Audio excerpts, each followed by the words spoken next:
All righty, good morning, everybody. Make sure control's working. Excellent. All right, thank you so much for joining us. You are in the Habitat Conservation Grant Application Webinar. My name is Carl Jacobs. I'm a Senior Grants Manager here at RCO, and my co-presenter is Henry Smith, another one of our grants managers, and we will go ahead and get started.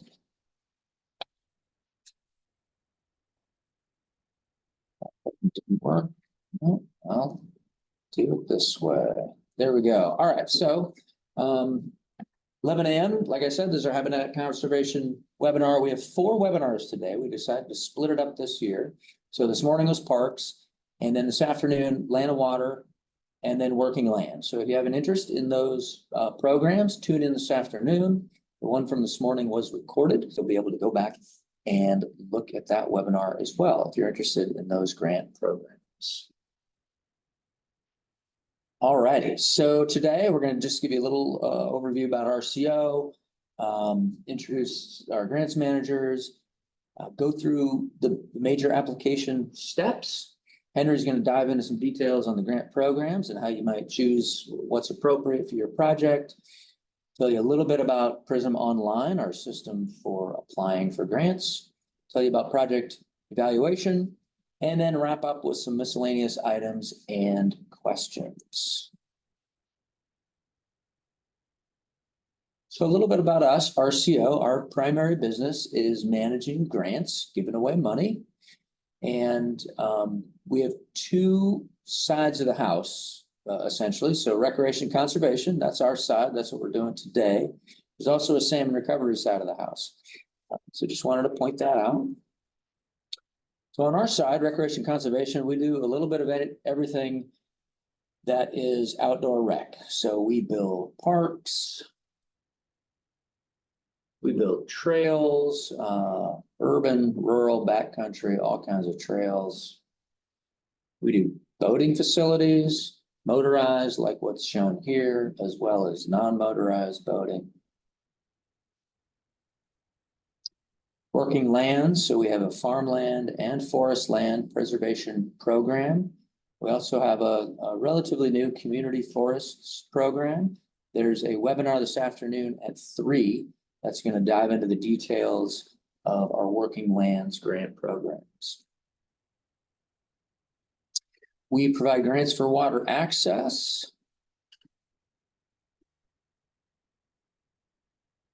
And of course, habitat and conservation. So this is what our focus of this webinar is right now.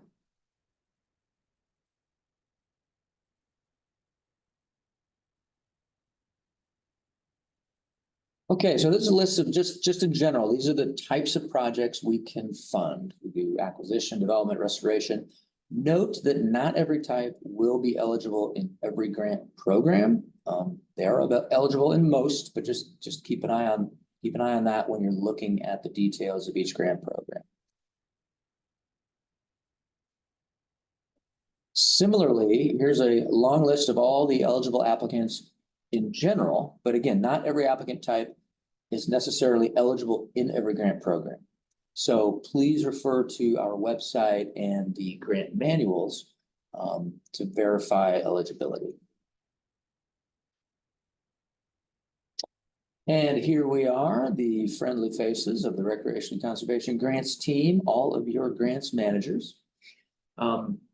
Once you start a grant application, you will be assigned within a day or 2 your grants manager, so you'll know who to reach out to. You can also find us out on our website. It's just a little snip of our webpage. You click on Contact Us and find a grants manager, and then you'll find a long list, and you can take a look at each of the grants managers and contact information and the variety of grant programs that each of us work on.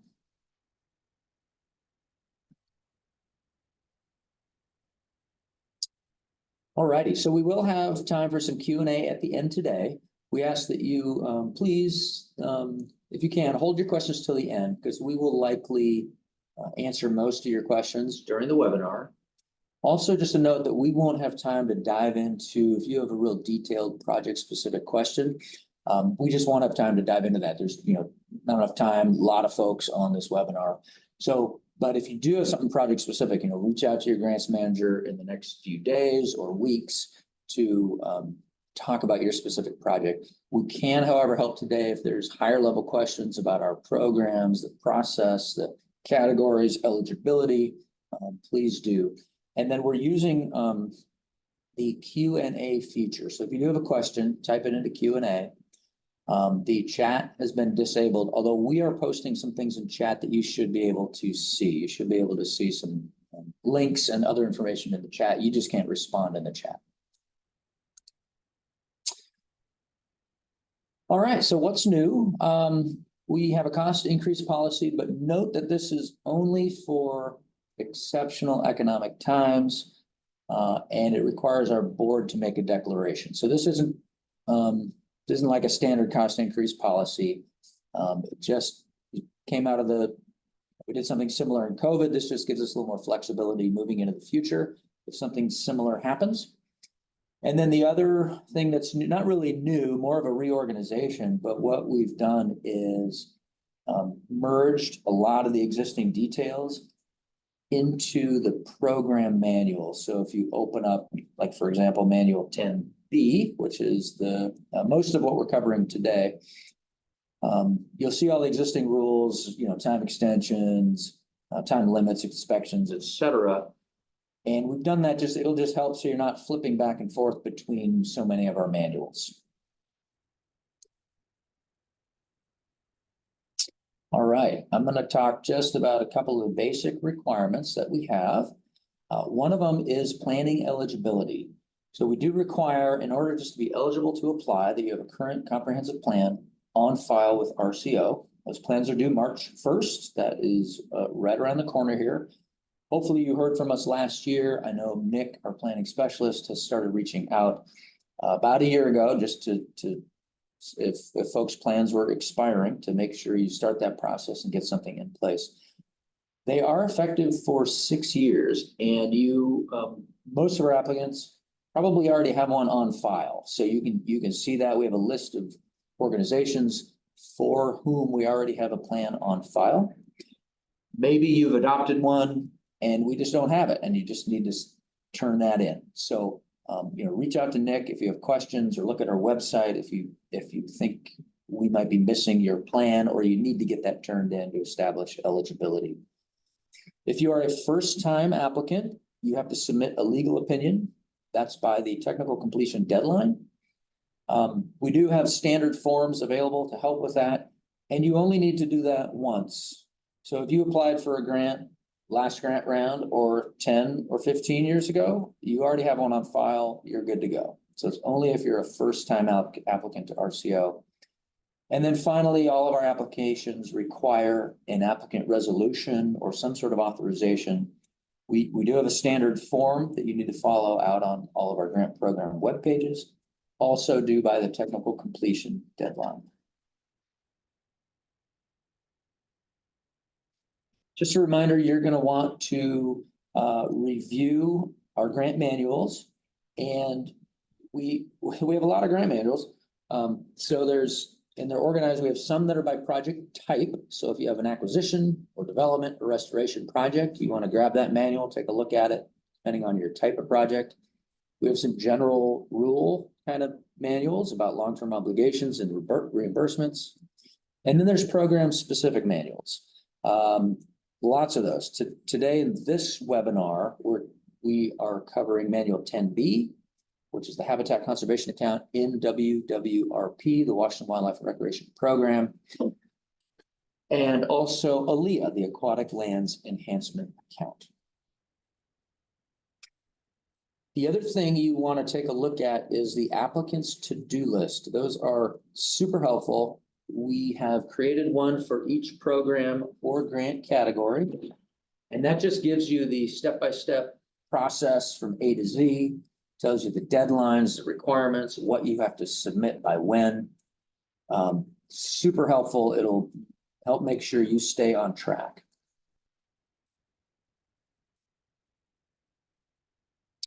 So here is key steps, the overview of our schedule. Most of the action, as you see, takes place this year between now through August. So we're opening PRISM today, I believe, or within a few days. We'll have manuals posted today or within a few days, the updated manuals, and you can start working on your applications. Deadline's May 1st. We have a technical review process. You have an opportunity to revise and then resubmit by the technical completion deadline.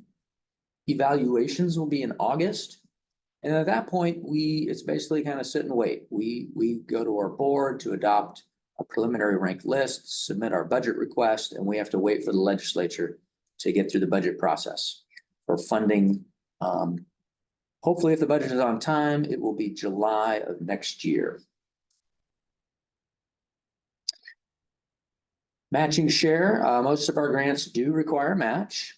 So in ALEA and WWRP, require a 50% match or 1-to-1, 50% of the total project cost or 1-to-1 equal matching share.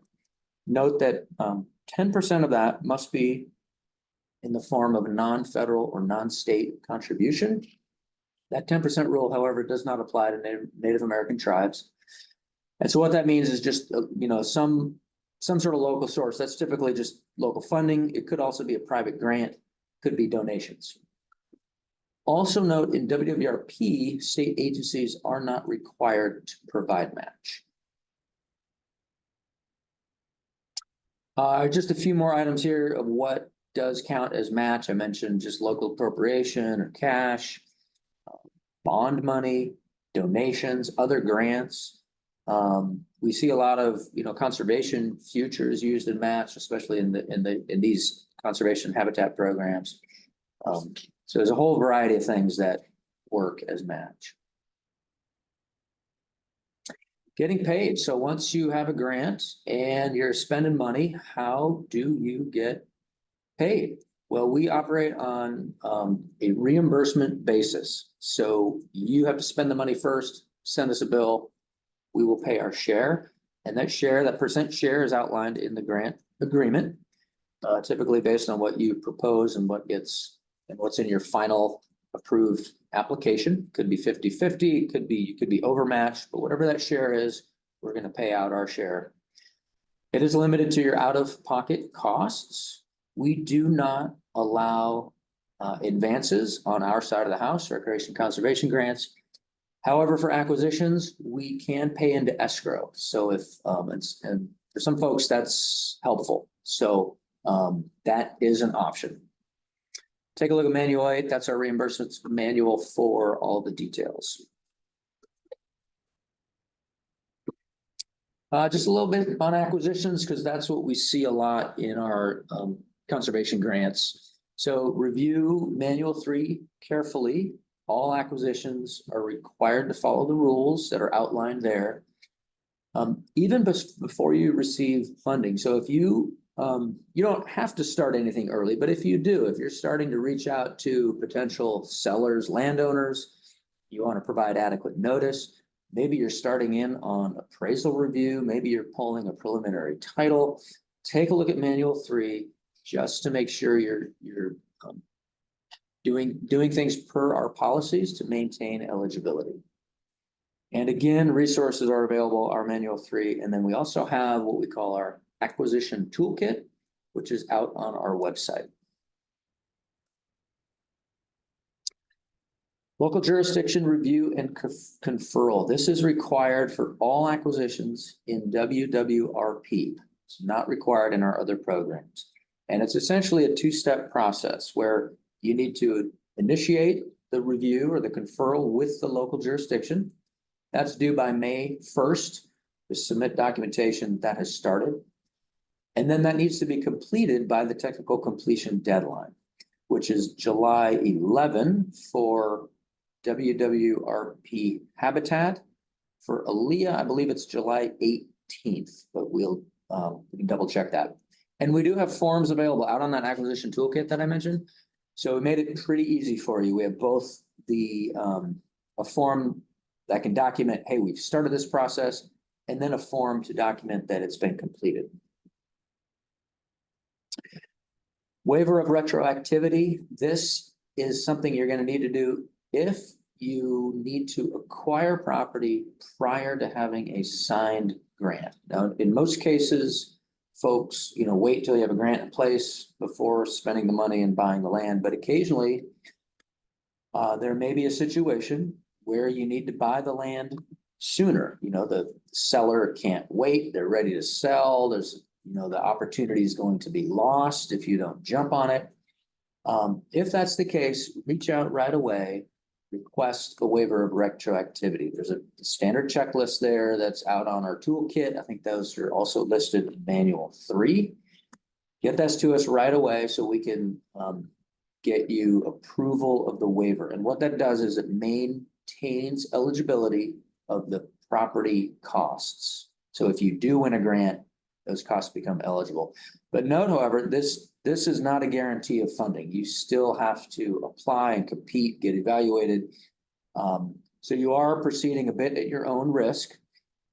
If you end up acquiring it, after the preliminary ranked lists, you might have a little more comfort level on that.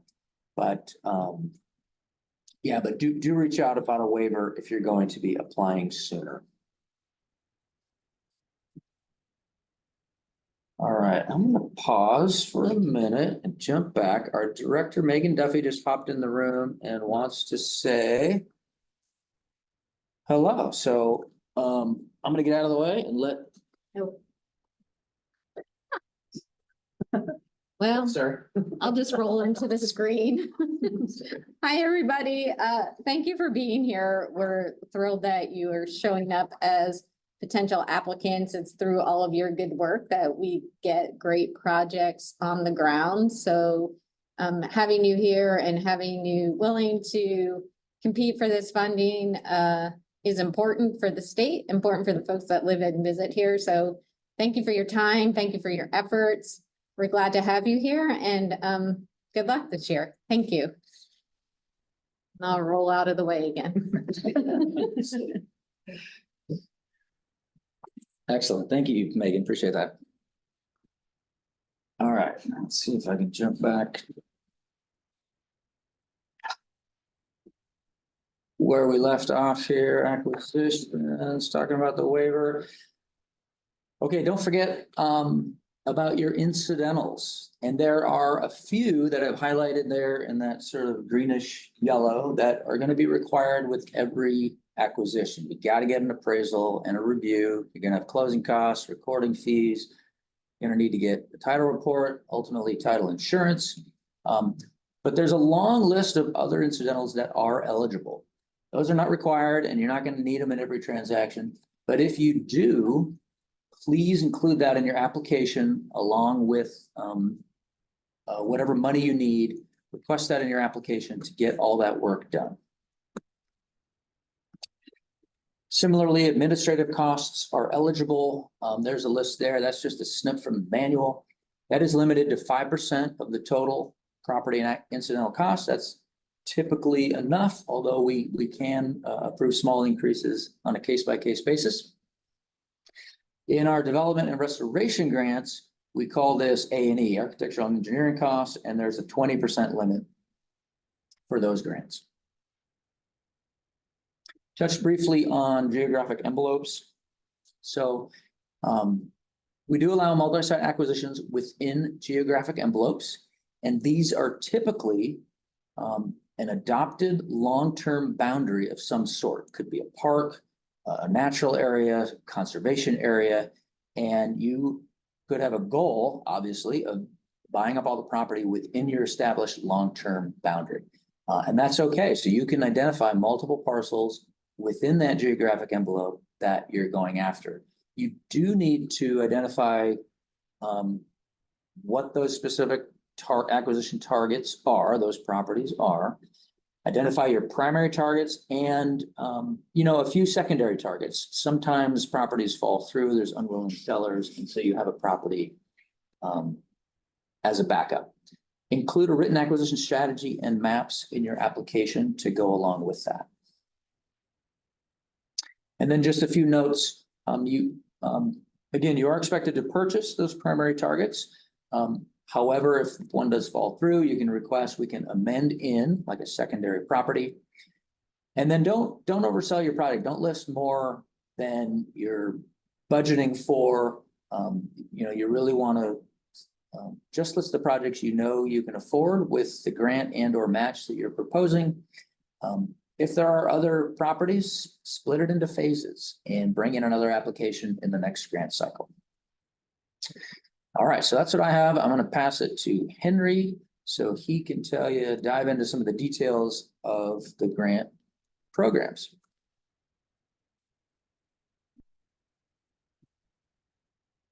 Thank you, Carl. It's my turn to roll in here. My name is Henry Smith, and I'm an outdoor grants manager here at RCO. And next on the agenda is for us to break down the specific RCO conservation grants we're going to be covering today. So the first program we're going to cover in detail is the Washington Wildlife and Recreation Program, or WWRP Habitat Conservation Account. This account contains 5 grant categories, and we will address those individually. They are WWRP Critical Habitat, Natural Areas, Riparian Protection, State Lands Restoration and Enhancement, and Urban Wildlife Habitat. And then the second program we're going to cover is the Aquatic Lands Enhancement Account, or ALEA. So first, let's dive into WWRP Habitat. Like I mentioned before, WWRP Habitat Conservation Account is part of the greater WWRP program. And in the 2022 biennium, the Washington State Legislature appropriated $120 million across all 3 accounts. As you'll see at the top of the screen here, the Habitat Conservation Account received 45% of the total funding. That means that the Habitat Conservation Account received about $52 million in grant funding. The other 2 accounts, Outdoor Recreation and Farm and Forest, covered in other webinars today, received the remaining 55% of the allocation.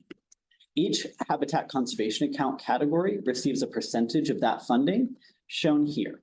So critical areas received about $18 million, natural areas about $13 million, riparian protection about $10 million, state lands restoration received about $3 million, and urban wildlife received about $7.7 million. So let's break down each category individually. First, it's WWRP Critical Habitat, which provide grants to acquire and develop habitat for wildlife, including habitat for endangered, threatened, or sensitive species. Local agencies, federally recognized Native American tribes, eligible nonprofit nature conservancy organizations, and state agencies are eligible to apply. Acquisitions are most common, but development and combination projects are also eligible. There's no grant limit, and there is a 50%, meaning 1-to-1 match ratio for local agencies, tribes, and nonprofits. State agencies are not required to bring matching funds. This category is designed for projects that support the entire life cycle of the targeted species, usually, but not always, through large-scale acquisitions. There are a variety of eligible habitat types that you can see in the manual and on the slide here, and properties acquired must be publicly accessible and may be available for consumptive activities like hunting and fishing. Projects may include limited development of public facilities like roads, trails, parking, restrooms, signs, and kiosks. The keyword here, though, is limited, and any development needs to be compatible with the project purpose of protecting or enhancing habitat. This isn't a good spot to put your playground or your skate park. Second is WWRP Natural Areas, a program that provides funding to acquire areas with high-quality native ecosystems, unique plant or animal communities, habitat for endangered, threatened, or sensitive species, rare geological features, or features of significant scientific or educational value. It's only available to nonprofit nature conservancies and state agencies. Again, acquisitions are most common, but development and combination projects are eligible. There's no grant limit, and nonprofits are required to bring in a 50% match. State agencies are not required to bring in matching funds. And this quote from Kim Sellers, one of our grant managers who's in the room here with me, I feel like really explains it well. So this grant category is for the best of the best property available in Washington, or at least the best of what's left on the market. So it's for properties that have retained most of their natural character and that will be managed primarily for resource preservation, protection, and study. It can also involve limited development, and the site must be publicly accessible. Third, WWRP riparian protection is designed to acquire land adjacent to water bodies or submerged lands. This includes shoreline, nearshore marine habitat, estuaries, lakes, wetlands, streams, or rivers, and there are many types of eligible applicants. You'll see local agencies, tribes, nonprofits, salmon recovery lead entities, and state agencies. Acquisition and combination projects are eligible. Combination projects are those that involve acquisition and some combination of restoration, development, or even restoration and development. And there's no grant limit. State agencies, again, don't have to bring in a match, and everyone else is required to bring in a 50% match. The most important thing to know about WWRP riparian is that projects must acquire property. Standalone development or restoration projects are not eligible. This can include conservation easements or leases for land enrolled in the Conservation Enhancement Reserve Program, so long as leases are at least 25 years long. This means that not just fee simple acquisitions are eligible here. Sites, again, must be publicly accessible and can include development of low-impact public access facilities. Fourth, we have the State Lands Restoration and Enhancement Program. It's available to restore and enhance habitat, natural areas that are owned and managed by Washington State, either Parks and Recreation Commission, Department of Fish and Wildlife, or Department of Natural Resources. And those are the only eligible applicants in this category. The eligible project types, again, restoration and acquisition, not acquisition, since lands are already owned and managed by the state of Washington, sort of the opposite of what we just talked about with WWRP riparian, where acquisitions were required. And single site projects have grant limits between $25,000 and $1 million. Multi-site projects have limits between $25,000 and $500,000, and there's no match requirement. So let me define restoration and enhancement. Restoration is defined as an action that brings a site back to its historic functions as part of the natural ecosystem. Enhancement is focused solely on improving the ecological functionality of the site. That means that projects in this category can and do often include habitat creation, reintroduction of native vegetation, removing and altering structures, and should be managed primarily for resource preservation and protection. Land, again, does need to be publicly accessible. And finally, we have urban wildlife habitat, which funds projects to acquire or develop native habitat near urban or urbanizing communities. It's designed to increase human interaction by providing close to home opportunities for nature-based activities, while also increasing habitat connectivity, enhance resiliency to climate impacts, and protect the benefits provided by nature. Eligible applicants include local agencies, tribes, nonprofits, and state agencies. Acquisitions are most common, but development and combo projects are eligible. There's no grant limit. State agencies do not need to bring in a match, and all other applicants need to bring in a 50% match. To be eligible, your project needs to be located within one or more of the following areas. So first, within 5 miles of a designated urban growth area of a city or a town with a population of 5,000 or more.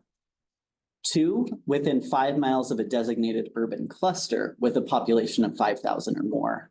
Or 3, within 5 miles of an adopted urban growth boundary in a county that has a population density of 250 people per square mile or greater. That's a lot of information. So we have a mapping tool in the WWRP Habitat Manual to help determine eligibility for this category. Again, projects may include habitat for wildlife or serve as a corridor for wildlife movement. They need to be publicly accessible and can include limited development. So moving on from WWRP, I'm going to do a much quicker overview of the Aquatic Lands Enhancement Account, or ALEA. ALEA projects, the big thing to know is that they must be associated with navigable waterways of the state. ALEA grant manual identifies which areas are eligible and also lists the RCW and Washington Administrative Code that defines these navigable waterways. ALEA projects support one or both of the following project goals: either protection and enhancement of habitat and/or increasing public access to water. And eligible applicants include local agencies, tribes, special purpose districts, and state agencies. All 4 project types are eligible in ALEA, and the grant limits depend on which type you picked for your project. Acquisition projects have a $1 million limit, whereas development and restoration projects have a $500,000 limit. Combination projects have a $1 million limit, of which no more than $500,000 can be used for restoration and development.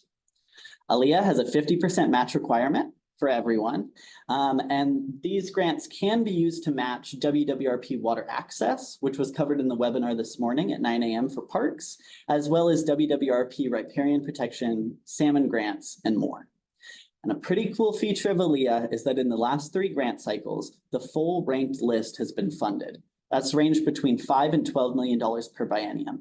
That means that if you had an eligible project, it was funded. A quick summary of what's new. The program has added a new cost increase policy that you'll see in the 2024 grant manual.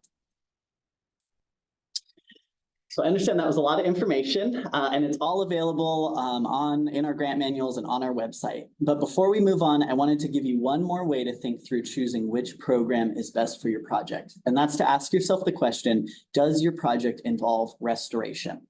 So restoration goes beyond noxious weed control, and it involves habitat enhancement or creation, which could include things like planting, altering or removing structures or landscape features, and even conditionally limiting public access to habitat areas. There's an entire manual on restoration projects on our website that explains all the different restoration activities RCO can pay for. Restoration is only eligible in WWRP riparian protection, state lands restoration and enhancement, and ALEA.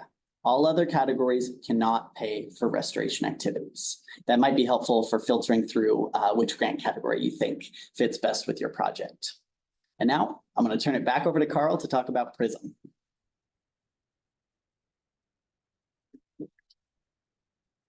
All right, thanks, Henry. PRISM Online. So this is our sort of A to Z system from application intake through managing active projects to closing them out, paying bills, progress reports, long-term compliance, everything sort of all integrated into PRISM. So I know a lot of you folks probably already have a PRISM account, but if you don't, you need to set up a new PRISM user account, and you do that. So this is our at the top there is our PRISM. Our web page. You want to click on grants, and then down to the left under apply for grant is PRISM. That'll get you to the PRISM page where you can set up a new account. There's instructions out there, but you'll also have to set up a SAW account, which is Secure Access Washington. There'll be a one-time double sign-on. After that, it'll be a little bit easier, and the details are out there.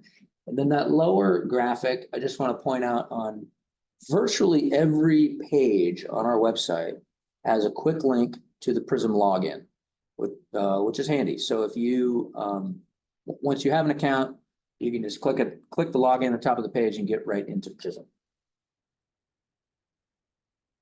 Once you're logged in the upper left, you'll see a big orange button, new application. You click that, start a new application. Then this window will pop open where you plug in your organization, the grant program, type of project, project name, and then at the bottom, click that Start a New Application button.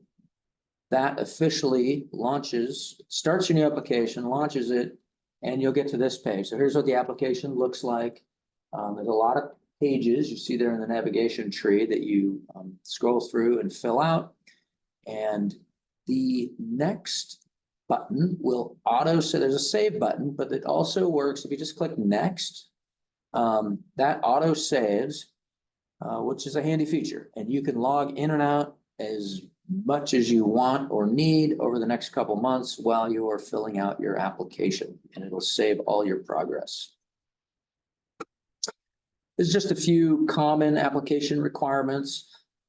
Again, take a look at the to-do list. So whatever grant program is a good fit for you or grant category, go grab that to-do list. It walks you right through everything.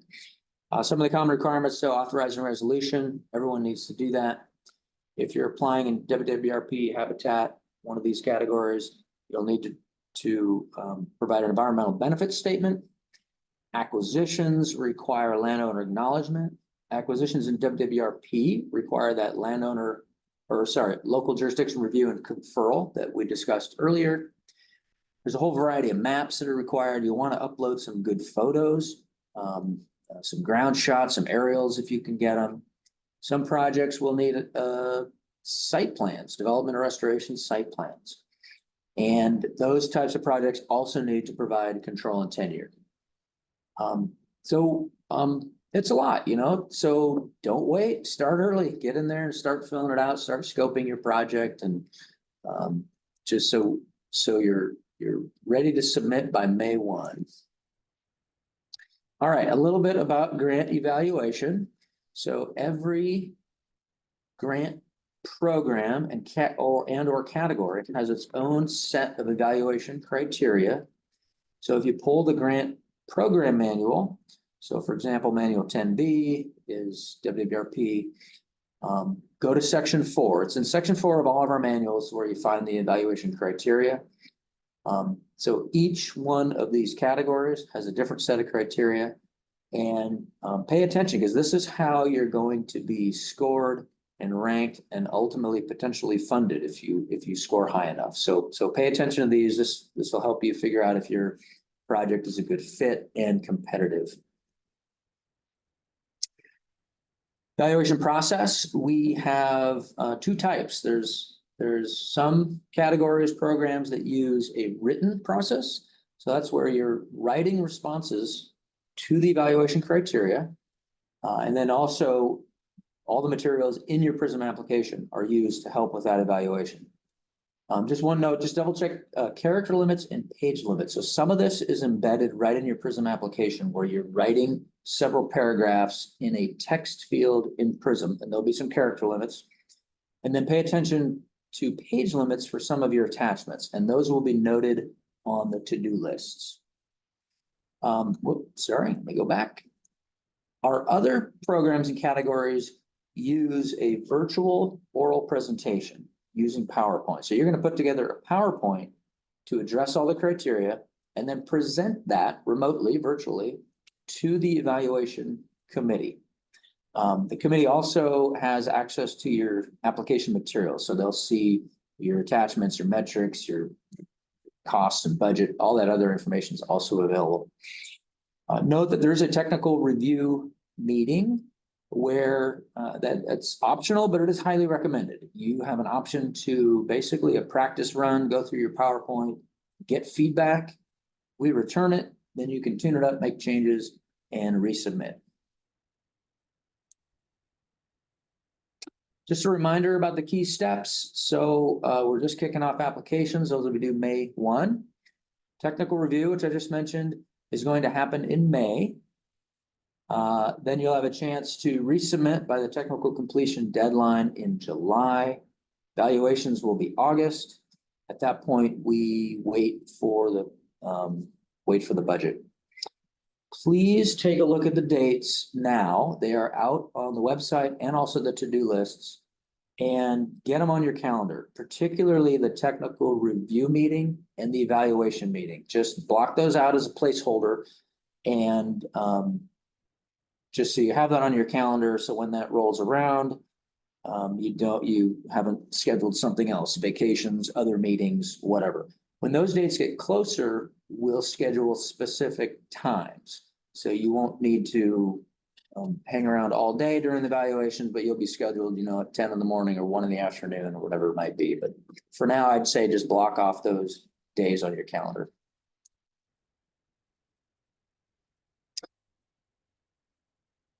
Okay, let's see. Henry, you're going to wrap it up here with All right, so Henry's got a few miscellaneous items to wrap up.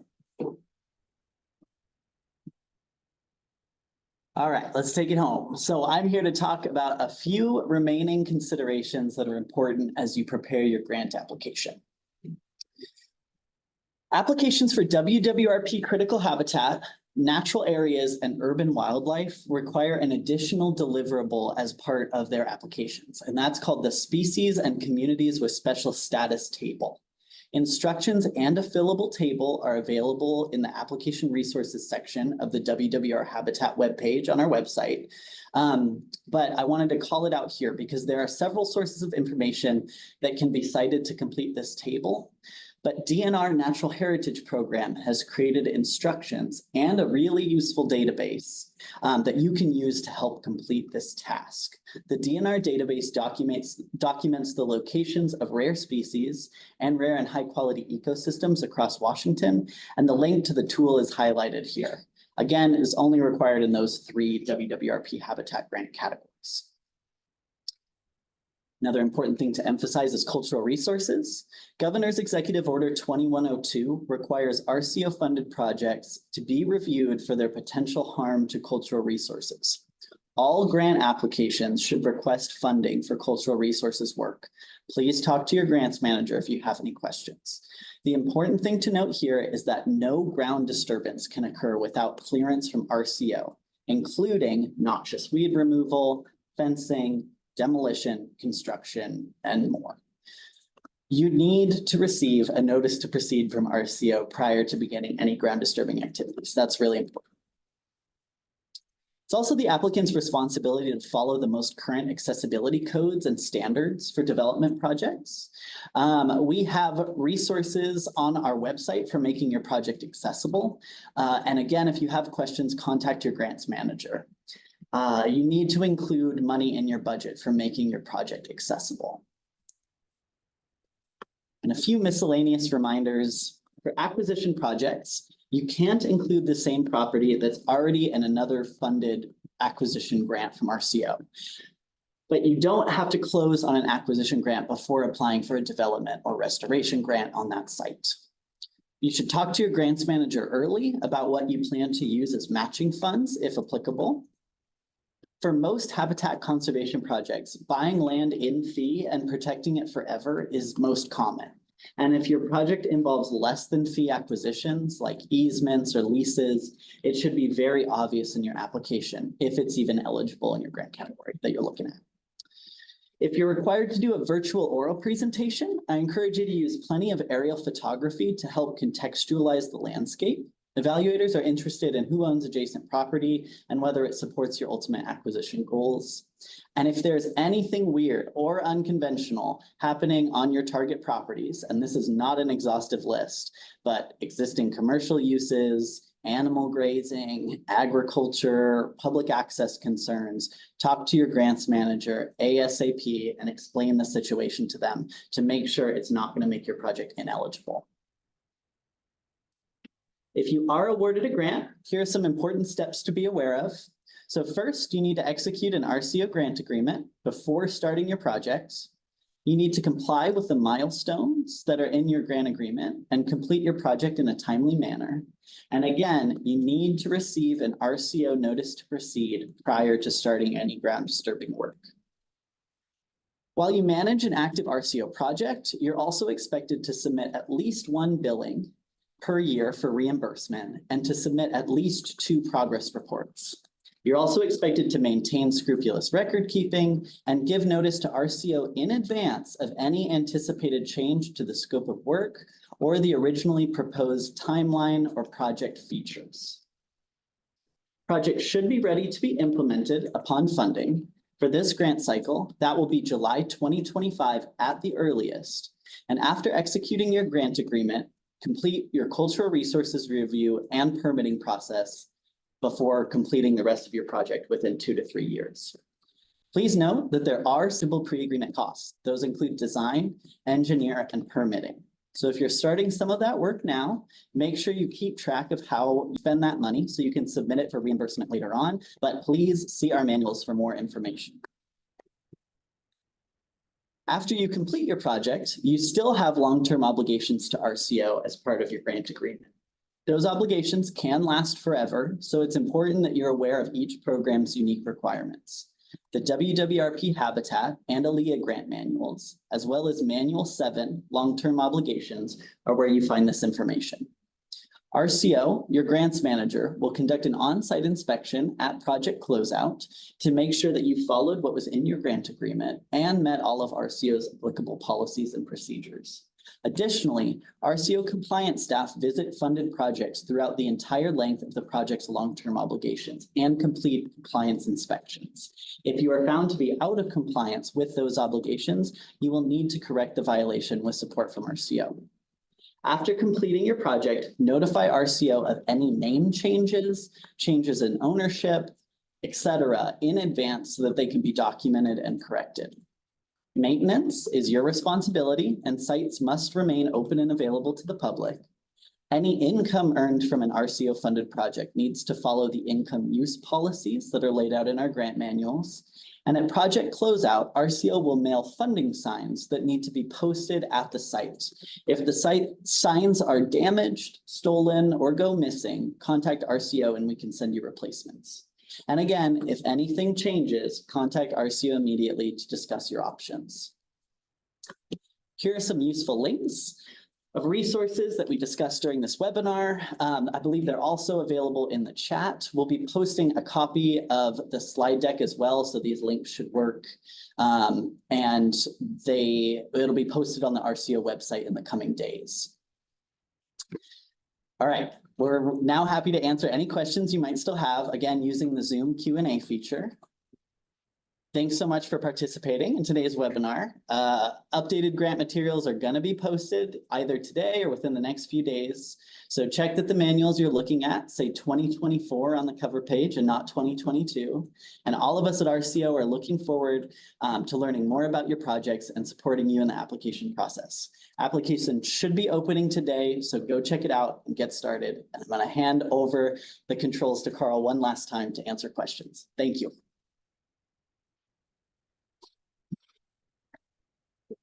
All righty, thanks, Henry. Thanks, everyone, for joining us. Hopefully that was helpful. Kim Sellers is in the room with us. She has been furiously responding to Q&A while Henry and I have been I'm not talking. angry. Sorry. And she's on my computer. So it looks like I'm answering all your questions, but really she gets the credit. It's not. So thank you, Kim, for helping out. But I don't know if there's. Well, I thought we could stall a little bit and see if there's any more questions that come in, Yeah. but I've answered all the ones that have come into so far. Okay, great. I'm gonna scroll back through. If you've got one, go ahead and put it in the Q&A. I'm gonna scroll back through and just see if there's any we should maybe talk through at all. And if there's, the one question, Henry, is one from Franna. And it was, can you expand on the comment regarding can't include property already under an active RCO grant? And I assumed that this meant that if you've already been awarded grant funding, you can't reapply for additional funding on the same property.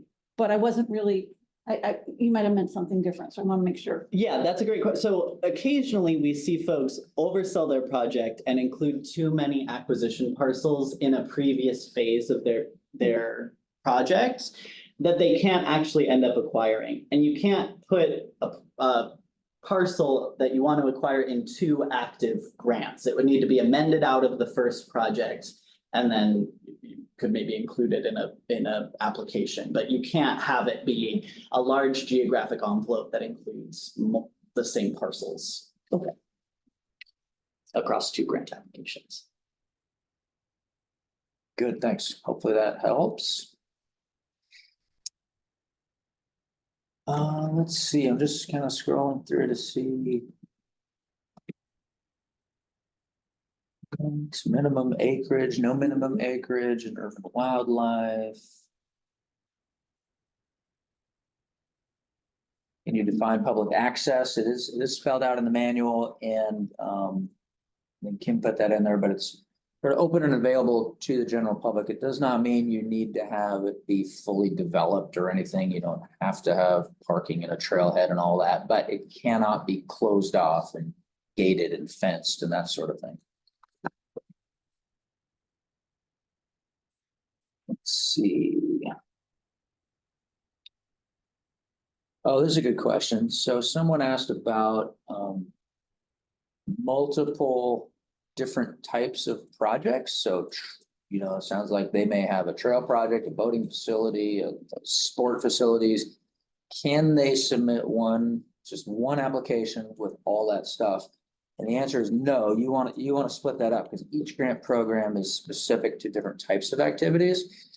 And you're welcome to submit as many applications as you have capacity for and match for.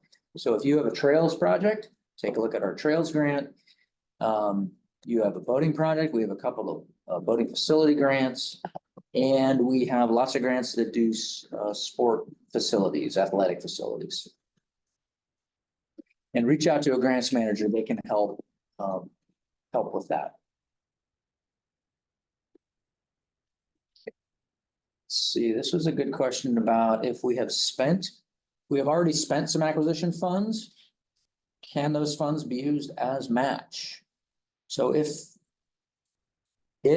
that was money spent on actual land acquisition, that would not be eligible unless you had secured a waiver of retroactivity. So if you have a waiver, great. Yes, that can be, you can just come in with that as a project and get reimbursed for a portion of the land, or you can match that against, use it as match in a combination project and development. If you have spent other kinds of, you've spent money on other kinds of acquisition activities, like maybe you've just started with the appraisals and title and that sort of thing. Those are what we call eligible pre-agreement costs. So long as you have not purchased the land, you got to get a waiver if you need to close on the property. Let's see, looks like another one came in.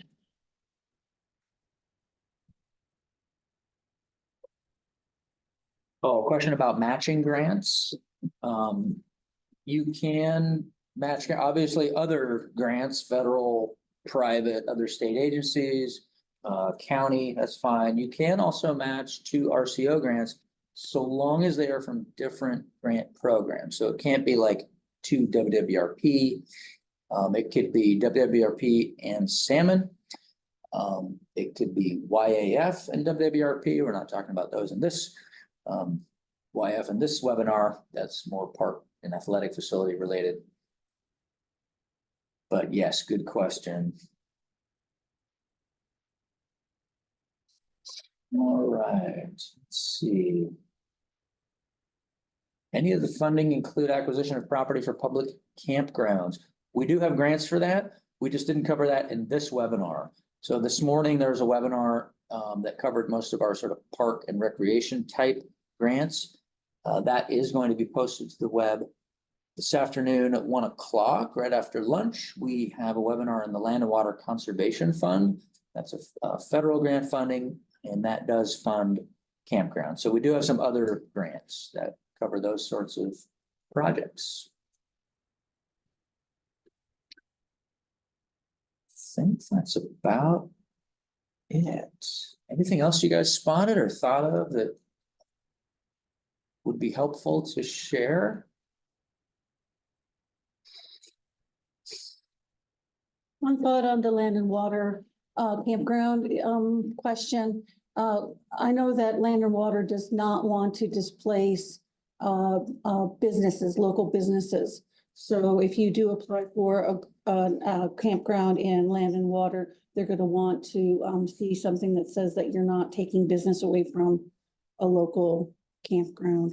You know, so demonstrating that those campgrounds fill up or that there aren't any in the area are 2 good strategies for dealing with that.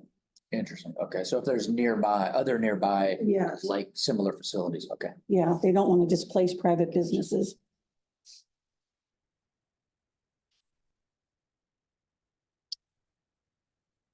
Okay. Not seeing any other questions pop in here. We had a lot of folks on the call. So anyway, thanks again for joining us. Really appreciate you taking the time. Oh, looks like another one popped in here. Nope, got a couple more.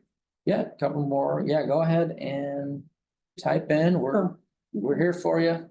Type in your question. Let's see. So, okay, Henry's typing an answer to that. Which one are you getting? You want me to Yeah, just try? I can just Yeah. try to. yeah. Okay, so project was funded for acquisition in last grant round. Would we be eligible to apply for restoration or enhancement? Separately, yes, if there was a grant in which that was an eligible activity as its own project.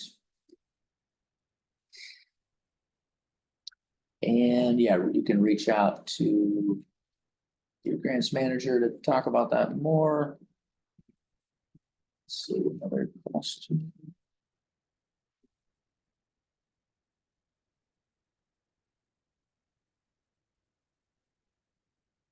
Explain the difference. Here's the question. Explain the difference between eligibility for a state agency conservation plan versus eligibility of a conservation plan for a regional office of the state.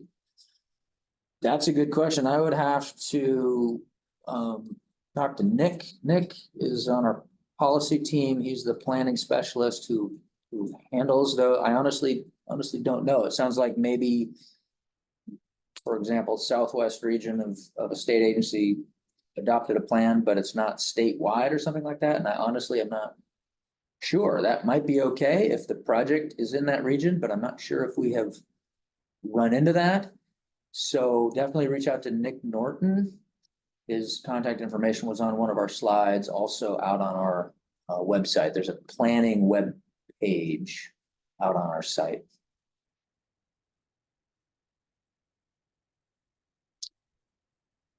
All right, we got them all so far. Any last minute questions?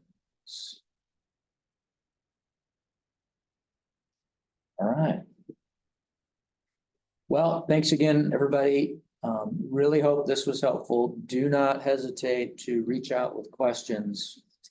And if you are going to apply, good luck. Please use the resources that are available on the website. And your grant manager. All right. Thanks, folks. Have a great day.